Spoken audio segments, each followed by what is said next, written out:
Hi, this is Professor Lemire, and I'm here to simply explain to you the numbering system that we use with the histories of Herodotus. On your screen, you see a picture of the first page, the front of the book called the Landmark Herodotus. This is the edition of our text that I have linked on our online Blackboard site. So if you click online to Herodotus's Histories, this is the page that you will be brought to. You might notice in your syllabus that I tell you not to look at page numbers in this text, but instead to go by section numbers. The numbers I give you in your syllabus are section numbers, and the way that you cite this text in your reading journal is by section number. I'm going to go up here and put in page 68 because by doing so, I will be brought to actually the first page. All the pages before page 68 of this online version of the text are introductory materials. Of course, this online version of the text, this is the 68th page, but if you look down in the right-hand corner here, you'll see that this happens to be page number 3. That doesn't matter at all. You are to disregard page numbers. Instead, I'm going to be asking you to pay attention to these little numbers right here in the margin of your text. This is the section number. 1.1 refers to this paragraph right here, starting with the words Persian authorities and ending with the words for Egypt. So this paragraph is section 1.1. This little sentence, this little bit that comes before section 1.1 is what is called the proem.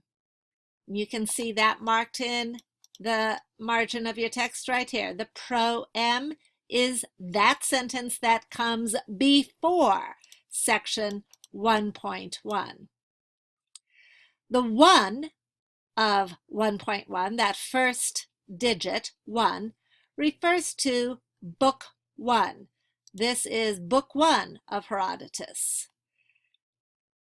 So book 1, section 1, is referenced by saying 1.1.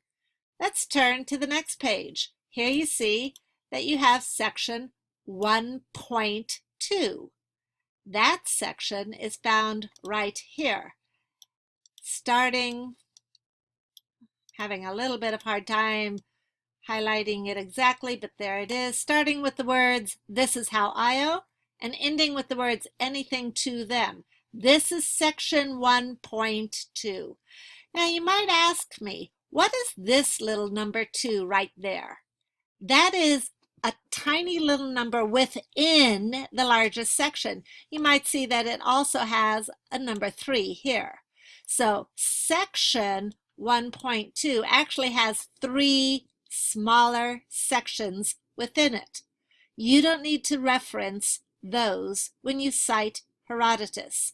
What you need to reference is simply the fact that your quotation comes from this bit of the Histories of Herodotus, which is called section 1.2. You see on this particular page, which happens to be page 4, I highlighted that in the left-hand lower corner of the page, but that page 4 is not important at all. But on page 4, we have section 1.2, which is book 1, section 2. We have section 1.3, book 1, section 3. We have section 1.4, book 1, section 4, and we have the beginning of section 1.5, which, as you can see, continues on to the next page. So here in the margins of your text are where you will find section numbers. Section numbers vary in length. Some of them are quite short. Let me show you one that is a whole lot longer.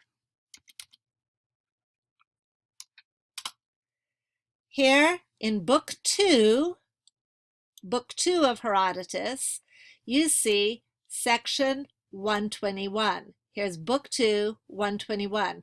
And section 121 of Book 2 is the longest section in Herodotus. In fact, it is so incredibly long that our text gives you little Greek numbers like 121 alpha and then 121 beta. And it goes on because section 121 continues on. Here's 121 gamma, 121 delta, 121 epsilon, 121 zeta.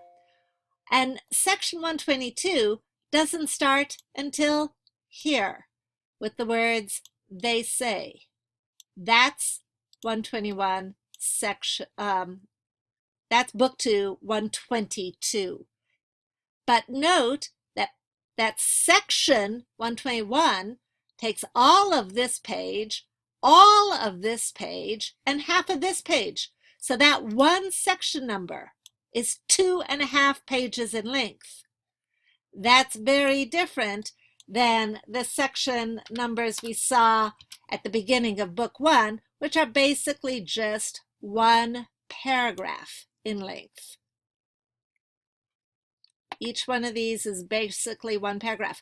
That's why it's so very important that when you are reading your syllabus, and I say read sections 1 through 5 of Book 1, I'm talking about section 1.1, 1.2, 1.3, 1.4, and 1.5. I'm not talking page numbers. It's very important that you understand this. I will go over this again with you individually if you want to come to my office hours, and hopefully we can work this out so that everybody is reading and citing the correct material for Herodotus's histories. Thank you, and I hope that this helps explain it for you.